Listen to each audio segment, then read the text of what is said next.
Free. Heard what I said? Free Durk.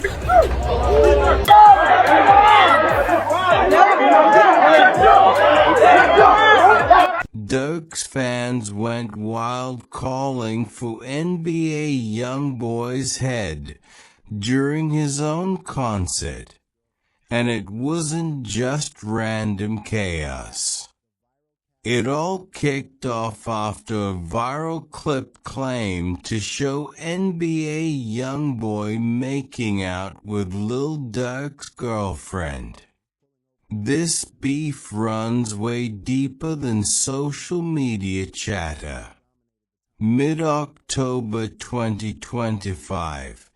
The internet exploded over supposed footage of YoungBoy getting close with Durk's girl, racking up over 170,000 views on X and YouTube. The clip fueled one of hip-hop's most dangerous rivalries between NBA YoungBoy, Kentrell Deshaun Golden, from Baton Rouge, and Lil Durk, Derek Banks, from Chicago, a feud marked by real violence, federal cases, and canceled tours. But the so-called footage wasn't real. It was a comedy skit about a guy buying backstage passes for his girl, only for her to send a shady text suggesting she got caught up in YoungBoy's energy. The fake video capitalized on his Massa tour buzz and his long-standing smoke with Durk, driving massive engagement. Posts like, "Damn, this man got his girl backstage passes to see NBA YoungBoy, and she sent him this skull loudly crying face," racked up thousands of likes. A Daily Loud post alone pulled 172,000 views, blending heartbreak humor with YoungBoy's anybody's girl image. It hit because it mixed beef, tour hype, and relationship drama, prime engagement fuel. Searches confirmed no real footage of YoungBoy and India Royal exists, but algorithms favored clout over truth, spreading the lie. The meme implied even Durk's girl might switch sides, poking at sensitive wounds in a feud involving family, partners, and lost lives. Real concert chaos did erupt September 30th, 2025, in New Jersey when a fan shouted "Free Smirk," sparking a brawl with YoungBoy's crew, including Lil Tim, connected to King Von's 2020 death. The clip "Fight Erupts" at NBA YoungBoy concert pulled over 500,000 views, showing how real this tension gets. Chanting Durk's name at a YoungBoy show was pure provocation. Even fans now pick sides dangerously. Earlier, YoungBoy's September 7th Houston show ended with disses aimed at Durk, while his September 24th Chicago concert was scrapped entirely over safety fears, officials citing potential violence in Durk City. The cancellation meant major financial loss, but prevented tragedy. King Von's sister Kayla B urged fans not to crash out over the feud, saying it already cost too many lives. Then on October 16th in Atlanta, YoungBoy doubled down, performing I Hate YoungBoy with Lil Tim on stage, taunting Dak, India, Von, Gucci, and Lil Baby. The crowd screamed every word, proving YoungBoy still commands loyalty through controversy. We got 2 albums dropping this week, and it seems like the antics are back. What's dropping? Durk's Almost Healed is dropping. Okay. The simultaneous May 2023 album releases of Lil Durk's Almost Healed and NBA YoungBoy's Richest OPP marked how their feud shifted into a full-blown commercial rivalry, where chart rankings turned into symbolic fights for dominance, authenticity, and ultimate control of the culture. He told us he was healed. And YoungBoy is dropping a project called Richest Op, also dropping on Friday. The title Richest OPP directly signaled NBA YoungBoy framing himself as the wealthiest enemy, asserting his role as Durk's top rival while flaunting financial dominance, a classic hip-hop move where money success doubles as self-validation and strategic ammo in ongoing rivalries. NBA YoungBoy, after NBA YoungBoy said, I will not start beef with anyone, I am a changed man. NBA YoungBoy's past vows to avoid drama and focus on self-growth was cited as proof of his recurring cycle, making public promises to change only to relapse into conflict, a pattern long familiar to those tracking his career. The deep history of tension and violence between him and Lil Durk dates back to 2017, when subtle disses and competitive energy arose between two emerging forces, YoungBoy representing Baton Rouge's gritty street rap and Durk leading Chicago's drill wave. Their regional sounds naturally clashed as both fought for streaming power, cultural influence, and critical dominance. The feud turned deadly after the November 6, 2020 killing of King Von, Davon Daquan Bennett, a 26-year-old Chicago rapper from Durk's Only the Family collective, who was shot outside Atlanta's Monaco Hookah Lounge during a confrontation between his crew and affiliates of Quando Rondo, an NBA YoungBoy associate. The violence erupted just after 3 a.m., when Von's entourage approached Rondo's group aggressively. Gunfire broke out by 3:21 a.m., leaving Von hit multiple times. Reports said 4 to 6 shots. Chaos followed as off-duty APD officers fired back, trying to stop the scene. Von and 2 others were rushed to hospitals. He was pronounced dead at Grady Memorial around 4 to 5 a.m., while his manager Mark Mayhem Blakely also died. Police confirmed Von wasn't shot by officers. Timothy Lil Tim Leaks, 22, linked to Rondo, was arrested at Grady while being treated for his own wound, charged with felony murder, assault, and gun possession.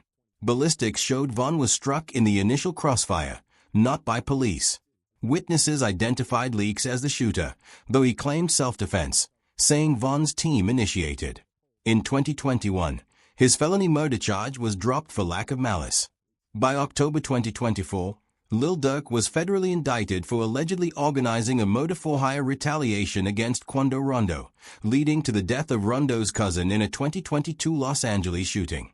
Durk and 5 OTF members now face potential life sentences.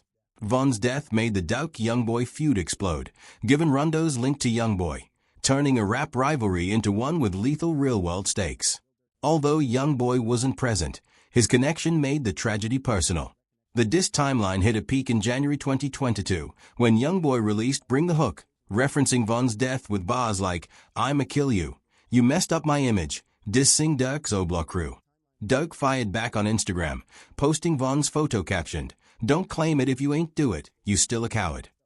On February 22, 2022, Durk dropped AHHHA from star 7220 star, firing lyrical shots at YoungBoy and his ex Jania Meshel, referencing Von's death. The same day, YoungBoy clapped back with I Hate YoungBoy from the last Slamato attacking Durk with Mad About His Dead Homie and mocking India Royal. He called me a coward. That's India. That be your woman. While also dissing King Von, Gucci Mane, and Lil Baby. The track surpassed 100 million streams, cementing itself as one of the era's most notorious. Talk about it. Going at Durk, going at India, going at Ak. Pretty much You got at my guy. Ak. Durk, going at India, going at AKT. Basically, you came for my guy act. The social media side of the feud stretched past music into Twitter chaos, where NBA YoungBoy fired shots at Lil Durk, India Royal, and DJ Academics, who'd been covering the drama. DJ Academics clapped back with visible disappointment, saying it was heartbreaking to see YoungBoy attack him just to push sales, admitting it stung that an artist he'd long supported would suddenly turn against him. Ack said on YouTube that beef was squashed, and it wasn't squashed. And he told Ack, nigga, I'll kill you. Yeah, mind your little fat business. The direct threat, "I'll kill you and mind your little fat business," marked a major escalation in NBA YoungBoy's rhetoric, exposing his volatile nature when he feels misrepresented by the media. On May 12, 2023, he dropped *F*** the industry PT2* off his *richest OPP* tape, firing at Durk through Drake with the line, "Talked to Drake across FaceTime. He wasn't feeling me. Told me that he rocks with Dak," sparking tension over perceived industry allegiances. 21 Savage later weighed in on DJ Academics *off the Record podcast, questioning whether rappers could still work with YoungBoy if they were aligned with Dak. In his words, "It's basically sides. You got him and Quando, and then a lot of people rocking with Dak." Savage explained that the feud forced artists to choose camps, with many staying loyal to Durk due to his network, respect, and King Von's death.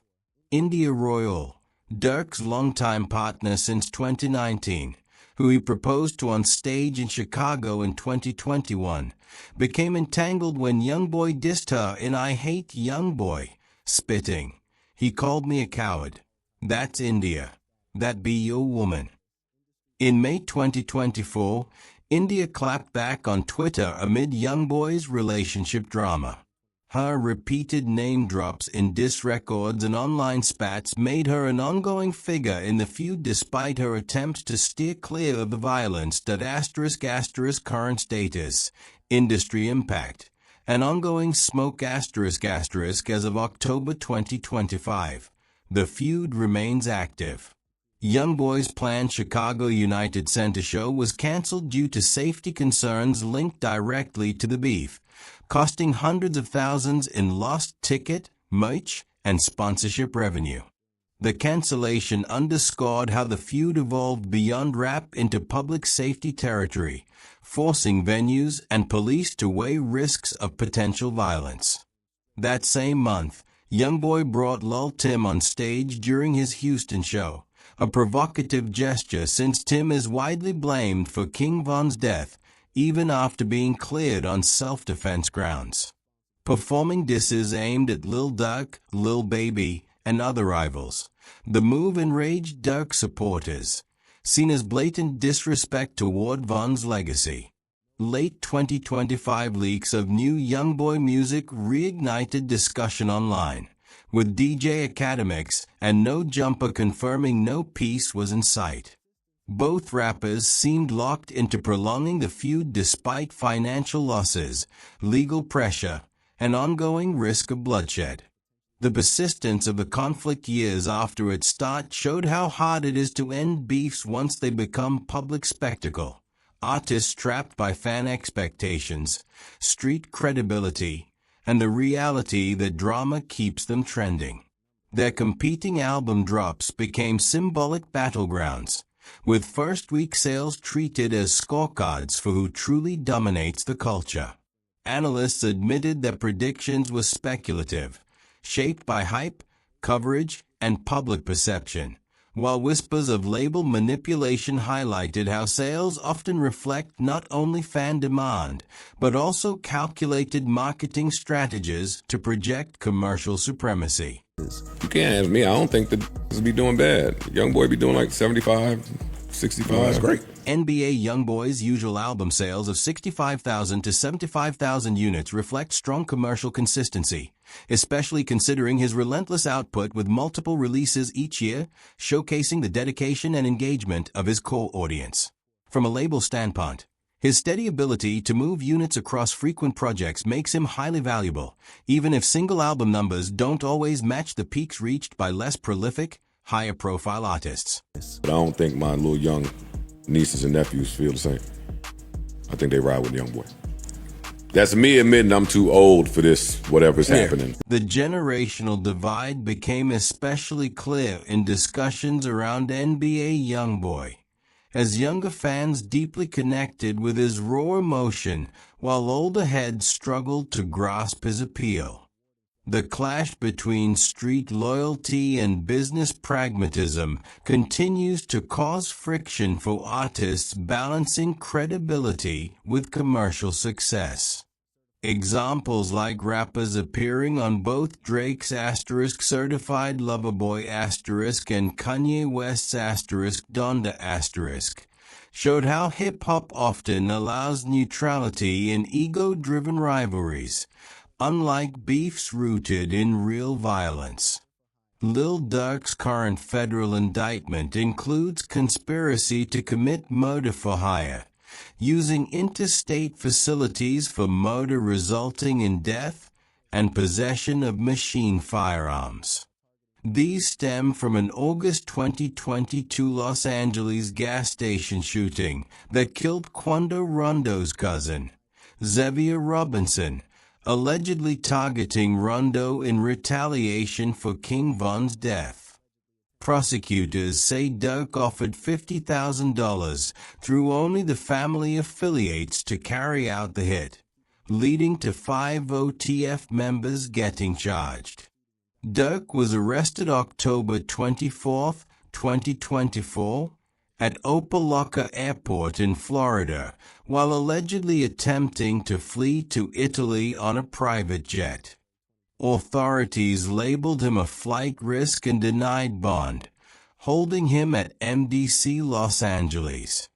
Multiple superseding indictments have added charges like stalking while dropping others, including lyric references, as the case evolved through 2025 ahead of a January 2026 trial after repeated delays. Prosecutors cited jail violations, including possession of an Apple Watch he tried to destroy in August 2025. Recent defense motions argue prosecutors misled the grand jury, with requests for an anonymous jury amid threats like "Free Durk" or "We gonna shoot it up," raising fears of fan intimidation affecting trial fairness. If convicted, Durk could face life without parole or even the death penalty depending on how charges are framed. The case underscores how rap beefs can escalate from music and online taunts into federal conspiracies involving weapons trafficking and murder for hire, risking lifelong incarceration over perceived disrespect. The fallout includes canceled concerts costing hundreds of thousands, artists avoiding collaborations, and violence spreading beyond the music, devastating communities while fueling social media engagement. Critics argue this beef transcends entertainment, serving as a grim warning about how clout, ego, and algorithmic amplification can turn artistry into danger. Some blame platforms for profiting off violence-driven content, while others say artists must own responsibility. The viral fake girlfriend backstage video proves how misinformation thrives where engagement outweighs truth. NBA YoungBoy's mother addressed the canceled Chicago concert, saying she feared for her son's safety and understood the venue's decision to prevent possible bloodshed between rival fans. As of October 22, 2025, there's still no verified footage of YoungBoy and India Royal together after any show. The viral video remains pure fabrication used for clout. The persistence of these narratives without proof shows how hip-hop's gossip ecosystem thrives on speculation rather than fact. The future of the feud is uncertain. Further escalation could lead to more casualties, while looming legal and financial pressure might force de-escalation. Federal authorities' pursuit of Durk suggests law enforcement now treats rap conflicts as legitimate criminal enterprises, not mere artistic feuds, possibly deterring future violence. Ultimately, the situation highlights how words carry real consequences. Social media magnifies conflicts beyond control, and the spectacle of rap beef exacts immense human cost, lives lost, artists jailed, and families broken. Whether hip-hop can evolve healthier outlets for competition and conflict resolution will shape its future relationship with culture, law enforcement, and the young fans modeling themselves after these artists. Cantrell Deshaun Golden, known as NBA YoungBoy or YoungBoy Never Broke Again, hails from Baton Rouge, Louisiana, born October 20th, 1999. Raised in one of America's most violent cities, his father was sentenced to 55 years, leaving his grandmother to raise him. After a neck injury in childhood left scars, he dropped out in 9th grade to pursue music amid street life. At 16, robbery charges landed him in detention, where he began recording seriously. What separates YoungBoy is his relentless work ethic, dropping multiple projects yearly and flooding streaming platforms with raw, emotional street tales that resonate with youth. Even while on house arrest from 2021 to 2023 for federal gun charges, he topped charts and stayed dominant. Known for independence despite signing with Atlantic, he keeps a tight circle and commands one of hip-hop's most loyal, vocal fan bases. Why be better? Durk Derek Banks, professionally Lil Durk, comes from Chicago's South Side, born October 19, 1992, in Englewood. Raised amid violence with his father sentenced to life when Durk was an infant, he turned to music as escape, forming only the family with childhood friends. His rise was slower but authentic, from local drill tapes to a Def Jam deal in 2013. Durk's melodic drill sound shaped the genre, blending street reality with emotional storytelling. His loyalty defines him, especially toward fallen friend King Von, who was like a brother before his 2020 death. Durk's mainstream success with Laugh Now Cry Later and Grammy nods didn't separate him from his roots, which now serve as both strength and liability under his current charges. His music mirrors trauma and loss that countless listeners relate to. Both artists, products of harsh upbringings, undeniable talent, and immense influence, were on a collision course from the start. When their worlds finally clashed, the outcome was destined to be explosive. Thanks for watching. Check out other cards on the screen.